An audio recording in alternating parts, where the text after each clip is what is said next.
Müsahibəm Amnesty İnternati Təşki latinin Avropa və Mərkəzi Asiya üzrə proqram direktorunun müavini Con Dalhi zendir. Studiyamıza xoş gəlibsiniz. Welcome to the studio. Thank you. Amnesty İnternati Azərbaycan üzrə hesabat hazırlayıbdır. Hesabatın əsas məzmunu nədən ibarətdir? Hesabatın adı necədir? As we know, Amnesty International produced a new report on Azerbaijan. How do you call this report and what is the content of that? The report that we published yesterday is called The Spring That Never Blossomed, Suppressed Freedoms in Azerbaijan. Demək, bizim dünən artıq açıqladığımız hesabat, tam hazır olub açıqladığımız hesabat heç vaxt çiçəklənməyən yaz adlanır. Azərbaycanda demək, əzilən ifadə azadlığı, hüquqlar adlanır. Hesabatda nədən bəhs edilir əsasən? What does the report itself talk about? The report focuses on the restrictions of the freedom of expression, assembly and association that led in the run-up to, during and after the spring protests this year. Demək, hesabatda əsasən Azərbaycanda ifadə, toplaşmaq, sərbəst toplaşmaq və birləşmə azadlığının pozulması halları öz əksini tapıb. Bu ilin yazında Azərbaycanda baş verən demək, nümayişlərdən əvvəlki, həmin müddətdə və ondan sonraki dövrə aid edir. Adətən Azərbaycan hakimiyyəti sizin hesabatları bir tərəfli olduğunu qeyd edir və tənqid edir ki, reallığı əks etdirmir. Hesabatlarda faktlara əsaslanmaq varmı? Usually the Azerbaijani government considers your reports, the reports produced by the Amnesty International as bias, not based on facts.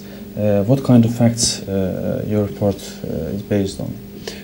The report is based on the observations we made during a very lengthy visit to Azerbaijan in March and April, so during the period of the protests, in which we had numerous discussions with government officials, civil society voices, many journalists, representatives of political parties as well.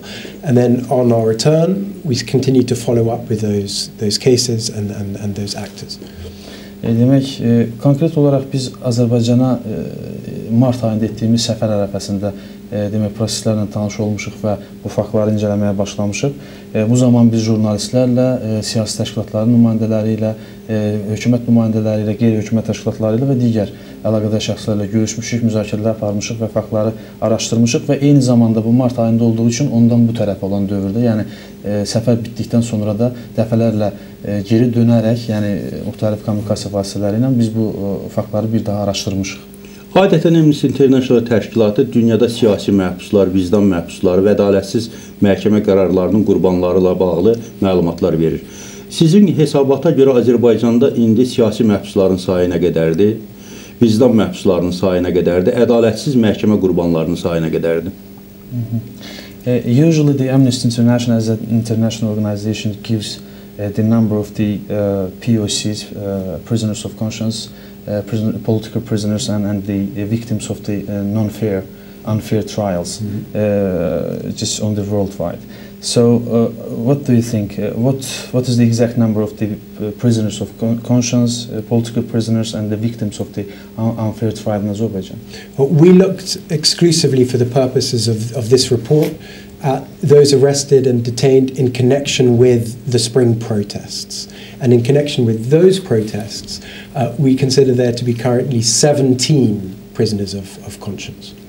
Konkret olaraq bu hesabatda biz yaz aylarında, Azərbaycanda baharda baş verən hadisələrlə bağlı həbs edilən insanların işləri üzərində dayanmışıq, bunları araşdırmışıq və yalnız bununla əlaqədar olduğu üçün mən dəqiq sizə deyə bilərəm ki, 17 demək şəxsdən söhbət gedir, 17 vicdan məhbusundan söhbət gedir. Hazırda Azərbaycanda 17 vicdan məhbusu var. As you confirm, the number of the POCs in Azerbaijan is 17. 17.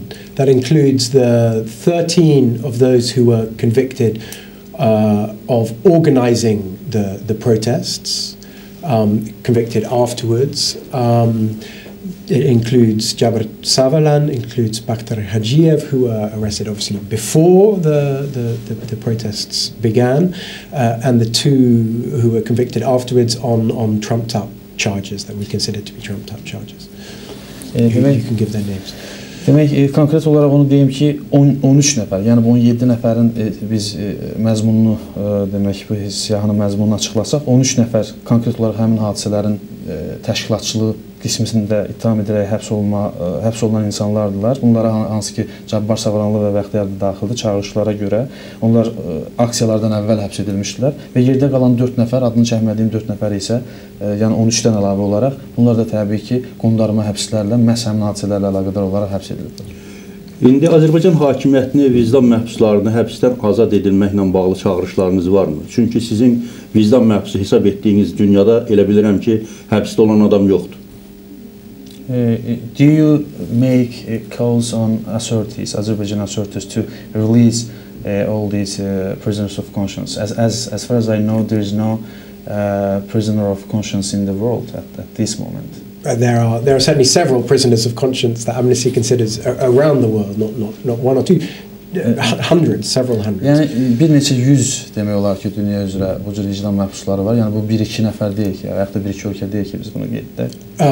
In respect of all our prisoners of conscience, who we believe are individuals who've been detained solely for trying to exercise their right to the freedom of expression, we always call for their immediate release and for their convictions to be annulled.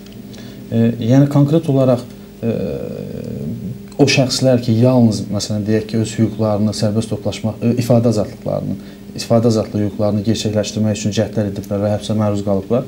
Təbii ki, bu insanları biz dərhal demək azad edilməsi üçün çağırışlar edirik və onları vicdan məhbusu sayırıq və hesab edirik ki, onlara qarşı ittihamlar da seçilmiş cəzalar da aradan götürülməlidir.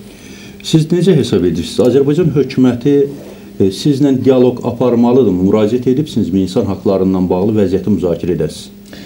What do you think? Should the Azerbaijani authorities have a dialogue with you? Have you already applied before the visit here to Azerbaijan? Did you apply for meetings with the government? Amnesty International is always very keen to engage in a constructive, open dialogue with authorities. Amnesty International olaraq biz həmişə hakimiyyətlə konstruktiv və açıq dialoq tərəfdarı olmuşuq. Yəni buna hazırıq. We recognize that there will always be things that we disagree on. Biz etiraf edirik ki, təbii ki, məqamlar var. Biz onlarla bağlı fikirlərimiz barışmır, üst-üstə düşmür.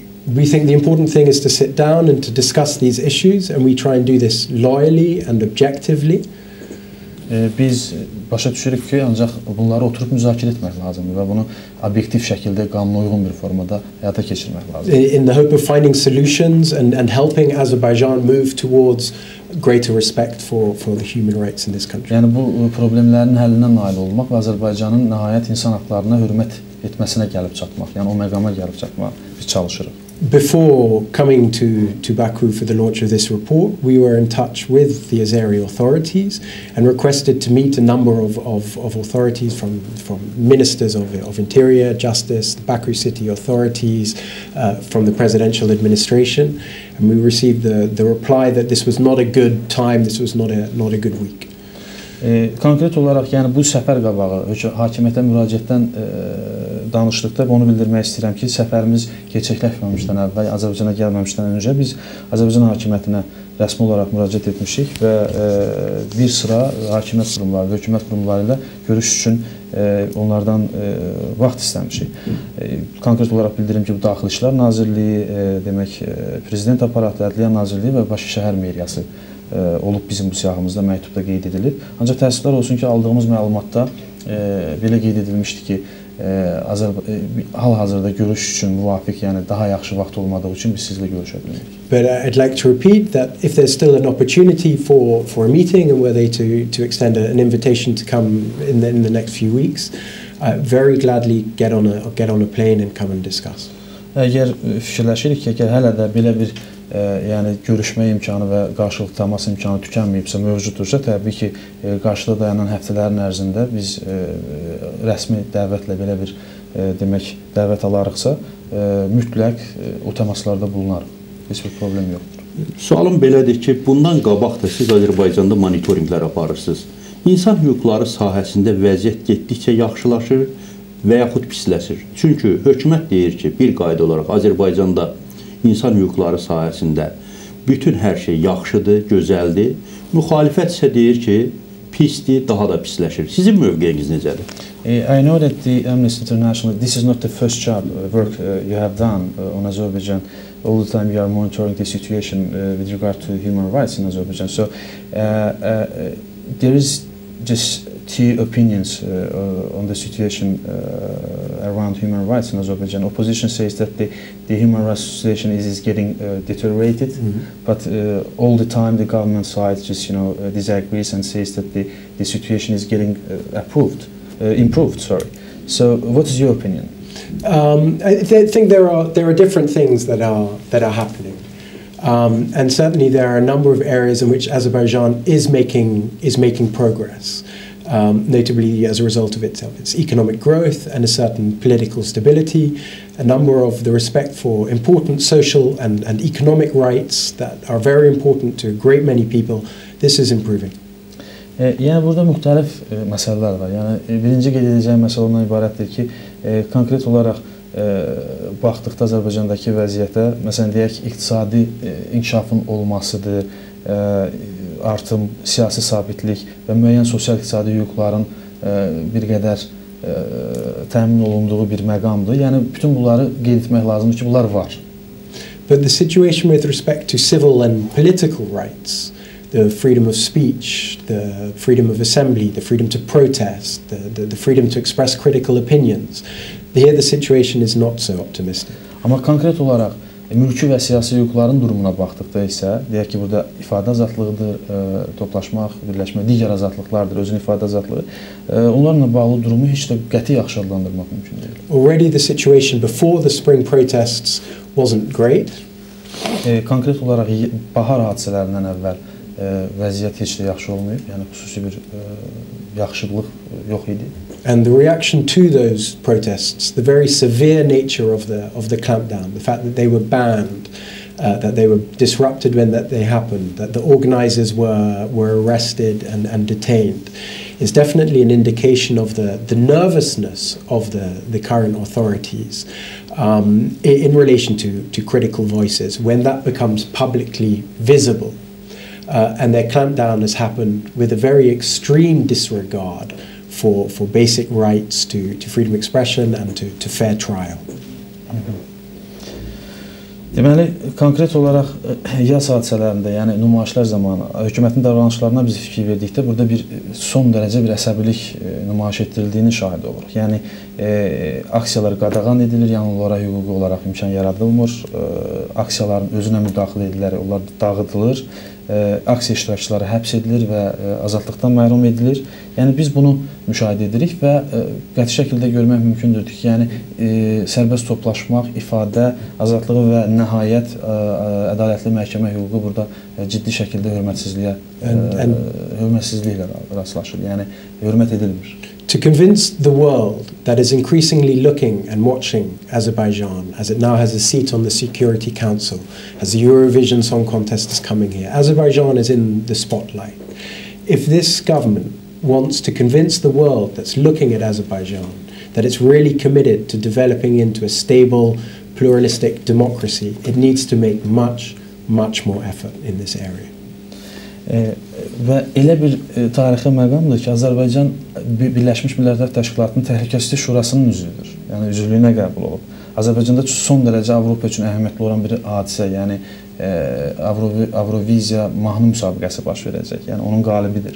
Belə bir məqamda təbii ki, Azərbaycan istər-istəməz dünyanın diqqət mərkəzinə gəlir və bunu dərk edən, bunu bilən ölkə hakimiyyəti təbii ki, Azərbaycanı doğrudan sözün həqiqi mənasında bir sabit məcraya yönəltmək və demokratiyanın, pluralizmin təminatını həyata keçirmək üçün ciddi cəhdlər etməlidir, addımlar atmalıdır. In the end, it's more important than what the rest of the world thinks. It's about respecting the rights of the Azeri people. Yəni dünyanın məsələyə münasibətinə gəldikdə burada ən əsas sonuncu olaraq mən onu qeyd etmək istəyirəm ki, məsələ burada Azərbaycan insanlarının, Azərbaycan vətəndaşlarının hüquqlarına hörmətdən gedir. And satisfying the aspirations of people to fulfill their ambitions, to express themselves how they would like to express themselves, to express discontent if they're discontent, to organize themselves, to speak out. Yəni məqsəd də buradan ibarətdir ki, yəni insanlar doğrudan da öz narazılıqlarını, fikirlərini bölüşməməklərini, yəni narazı fikirlərini, fərqli fikirlərini ifadə edə bilsinlər və onlara özlərini təşkil etmək və bu sərbəst fikirlərini sərbəst ifadə etmək imkanı verilsin. Bottling up frustrations, silencing criticism can only breed bigger problems in the future and generate instability in the future. You're storing up instability for the future. Demək, bu cür mütəəssirlikləri, təəssüfləri belə deyək, bir qaba salmaq, onu sıxmaq, artırmaq effekti ilə məsələlərə yanaşmaq gələcək üçün heç də xoşa gələn hadisələr vəd etmir. Əslində, demək, tənqidlərin boğulması, onların baskı altında olması gələcək üçün çox ciddi bir qeyri-stabillik demək, ocağını yaradır və gücləndirir. Son sualım, siyasi məhbuslarla bağlı, vicdan məhbuslarla bağlı daha doğrusu kampaniyalara başlayacaqsınızmı? Çünki bir qədər əvvəl Eynullah Fəthullayev müdafiəsi ilə bağlı dünyada belə kampaniyalar aparmışdınız. Hansı işlər görəcəksiniz? My last question. What kind of plans do you have on the table for the release of the prisoners of conscience in the future? As far as I remember, Amnesty International had done a great job for release of Eynullah Fəthullayev, who also was considered by you as a prisoner of conscience. Well, a number of things. One, we will hope to continue to engage with the Azeri authorities on this issue, speaking to them about the importance of respecting their obligations and trying to convince them to release prisoners of conscience. Birinci addım konkret olaraq bundan ibarət olacaq ki, Azərbaycan hakimiyyəti ilə biz təmaslarımızı artıracağıq və onları çalışacağıq ki, inandıraq bu həbs olunmuş şəxslərin demək, azad olunmasının vacibliyinə. We will try and engage our millions of members around the world to write to the Azeri authorities to encourage them, try and put pressure on them to release these individuals. Ətrafımızda belə deyək, dünyada milyonlarla mövcud olan fəal insanların Azərbaycan hakimiyyətinə məktub kampaniyası, yəni məktublar yazmağını təşkil edəcəyik ki, həmin məktublarda da əsas vurğulanan məsələ həbs edilen vicdan məhbuslarının azadlığa çıxmaq tələbi olacaq. And we will, of course, also be trying to encourage Azerbaijan's international partners, important foreign investing countries in this country, to raise these issues with the Azeri authorities and to call for the release of these unfairly detained individuals. Üçüncü bir istiqamətə gəlincə, biz təbii ki, Azərbaycanın beynəlxalq tərəfdaşlarınınla işləyəcəyik, yəni onların qarşısında məsələləri dönə-dönə qaldıracağıq ki, hansı ki, bu tərəfdaş ölkələr Azərbaycanda çoxlu investisiyada sahibdirlər, qoyuluşuna sahibdirlər. Azərbaycan tərəfini inandırmağa çalışsınlar, müəyyən qədər təsir etsinlər ki, həbsdə olan insanlar azadlığa buraxılsın. As you said, the Azeri government is very keen to be perceived as making slow, steady steps towards becoming a rights-respecting democracy. Yəni addım-addım Azərbaycan hakimiyyətinin, hökumətinin insan haqlarına hörmət etmək bir prosesinə, bir irəliləyişinə nail olmaq. The clampdown we saw on these protests and the methods used go completely opposite to that expressed intention. Yəni əslində haqların bu cür boğulması və nümayişlərin bu cür demək, aşağıya basılması, yəni onların əzilməsi tamamilə nəzərdə tutulan məqsədin əksinə işləyir. They need to think of ways of undoing that damage and committing to the respect for human rights much more thoroughly in the future. Əslində bu praktikadan imtina etmək, yəni bunları etməmək və o hüquqlara hörmət etmək gələcək üçün daha uğurlu məqamlar vəd edir. Azerbaijan has a lot to offer, both its people, the region and the rest of the world. It will not be able to offer that unless it changes its current approach. Azərbaycan həm öz sakinlərinə, həm regiona, həm də dünyaya çox şey vəd etmək gücündə olan bir ölkədir. Nə qədər ki, bayaqdan söylədiyimiz, haqqında danışdığımız yanaşma dəyişməyib, bu potensialı, yəni bu demək, imkanları reallaşdırmaq çətin ki, mümkün olsun. Çox sağ olun, studiyamıza gəldiyinizə görə təşəkkür edirəm. Bugünkü qonağım Amnesty İnternati Təşkilatının Avropa və Mərkəzi Asiya proqramlarının direktor müavini Con Dalhi zen idi. Sağ olun. Thank you so much for coming to this studio. Thank you.